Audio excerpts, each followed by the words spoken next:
Bismillahirrahmanirrahim. Assalamualaikum warahmatullahi wabarakatuh. Selamat pagi teman-teman semua. Gimana kabarnya? Semoga sehat-sehat semua ya. Hari ini kita melanjutkan materi berikutnya, yakni yang kita bahas selanjutnya, yakni tentang negara dan pemerintahan. Nah, di pertemuan sebelumnya mungkin salah satu persamaan antara ilmu pemerintahan dengan ilmu lain yang serumpun, khususnya misalnya dengan ilmu politik, administrasi negara gitu ya, hukum tata negara, persamaannya adalah sama-sama belajar tentang negara. Nah, tapi kemarin juga sudah kita ketahui semua ya, letak perbedaan antara ilmu pemerintahan dengan ilmu yang lain. Nah, ini nanti ada beberapa hal yang akan kita jelaskan pada pertemuan hari ini, mulai dari definisi negara, kemudian syarat terbentuknya sebuah negara, tujuan, fungsi gitu ya, atau beberapa pendekatan dalam memahami suatu negara, serta nanti bagaimana hubungannya antara negara dan pemerintahan. Nah, dilihat dari definisinya dulu, ada banyak definisi gitu ya dari berbagai ahli tentang negara. Misalnya salah satunya menurut pendapatnya Roger Hasulto bahwa negara adalah sebuah alat gitu ya, atau wewenang yang mengatur dan mengendalikan persoalan bersama atas nama masyarakat. Ya.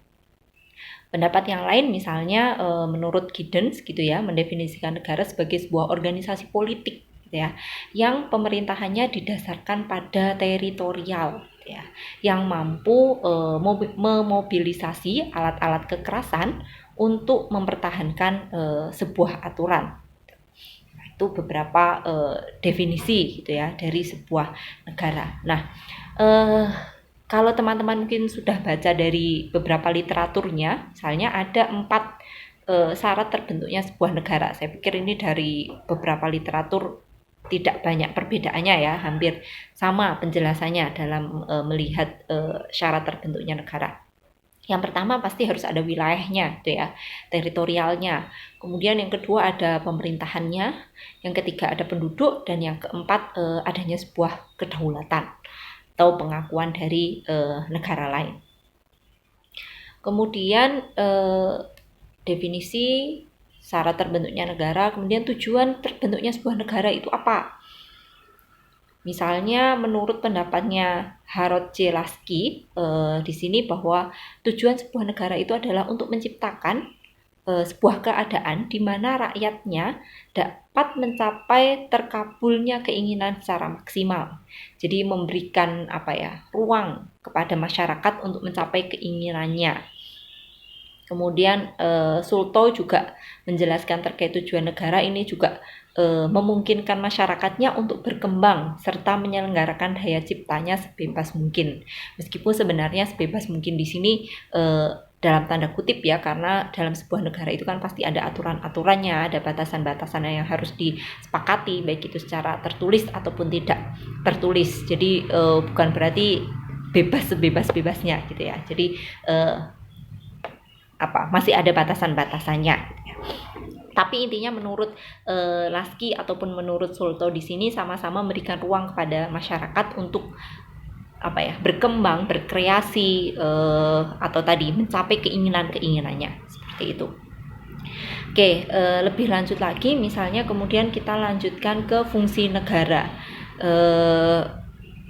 Menurut Jacobsen dan Lippmann gitu ya, fungsi negara itu dibagi menjadi 3. Yang pertama fungsi esensial. Fungsi esensial itu apa? Di sini adalah sebagai bentuk eksistensi dari suatu negara. Eksistensi di sini bisa misalnya berkaitan dengan pemeliharaan angkatan bersenjata gitu ya. Kemudian bagaimana negara itu menjalin hubungan dengan negara lain gitu ya.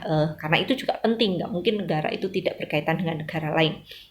Kemudian yang kedua fungsi jasa, penyedia pelayanan kepada masyarakat. Nah, fungsi jasa ini banyak sekali sebenarnya kalau kita mau melihat, misalnya mulai dari kesehatan, pendidikan gitu ya, transportasi, listrik gitu misalnya. Itu salah satu contoh jasa gitu ya yang diberikan oleh pemerintah kepada masyarakat. Nah,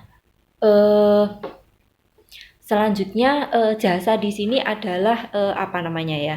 Ada beberapa jasa itu yang memang artinya adalah pelayanan yang itu hanya bisa diberikan oleh pemerintah. Artinya tidak bisa diberikan oleh non pemerintah. Gitu. Misalnya listrik, mau nggak mau listrik itu kita ngikut PLN gitu ya.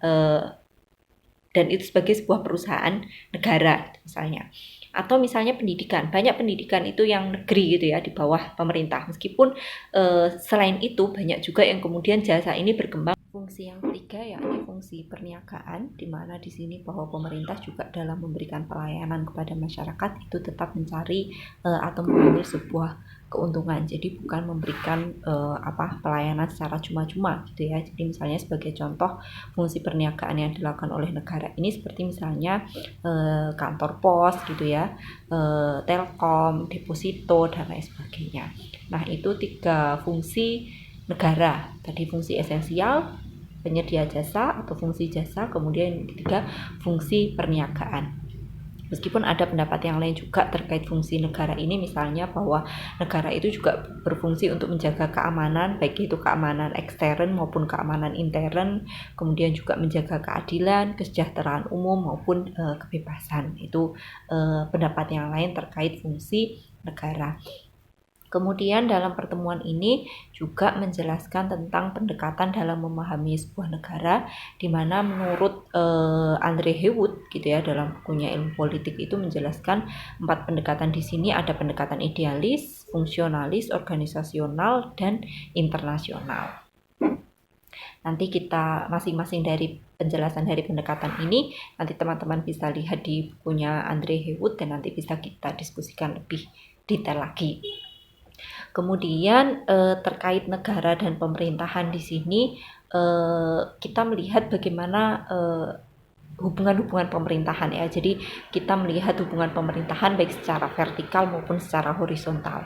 Secara vertikal pasti ada perbedaan ya, bagaimana hubungan pemerintahan misalnya khususnya dalam negara kesatuan dan negara federal. Misalnya secara vertikal misalnya dalam negara kesatuan, misalnya salah satu contohnya misalnya kalau kita lihat implementasinya di Indonesia, misalnya hubungan vertikal itu bisa dilihat dari bagaimana hubungan antara pemerintah pusat dengan pemerintah daerah.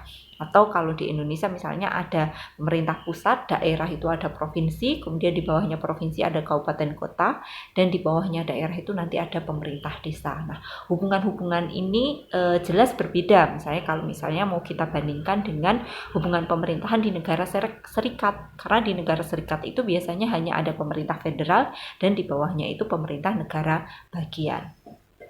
Kemudian hubungan secara horizontal. Nah, hubungan secara horizontal ini kita melihat bagaimana pembagian fungsi ya dalam sebuah negara.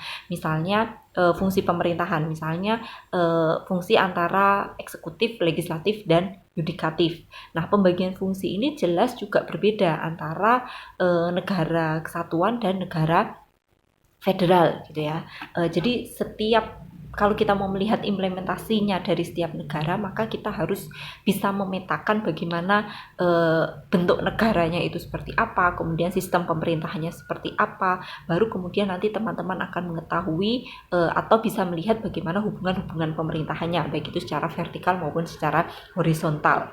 Misalnya di Indonesia sendiri misalnya dalam pembagian fungsi pemerintahan, eksekutif, legislatif, dan yudikatif, ini tiga-tiganya tidak bisa dipisahkan gitu ya secara tegas. Tapi tiga-tiganya ini fungsinya berbeda tapi saling berhubungan gitu ya. Misalnya legislatif, eksekutif tidak mungkin terlepas dari legislatif, karena misalnya sebagai contoh dalam penyusunan undang-undang gitu ya.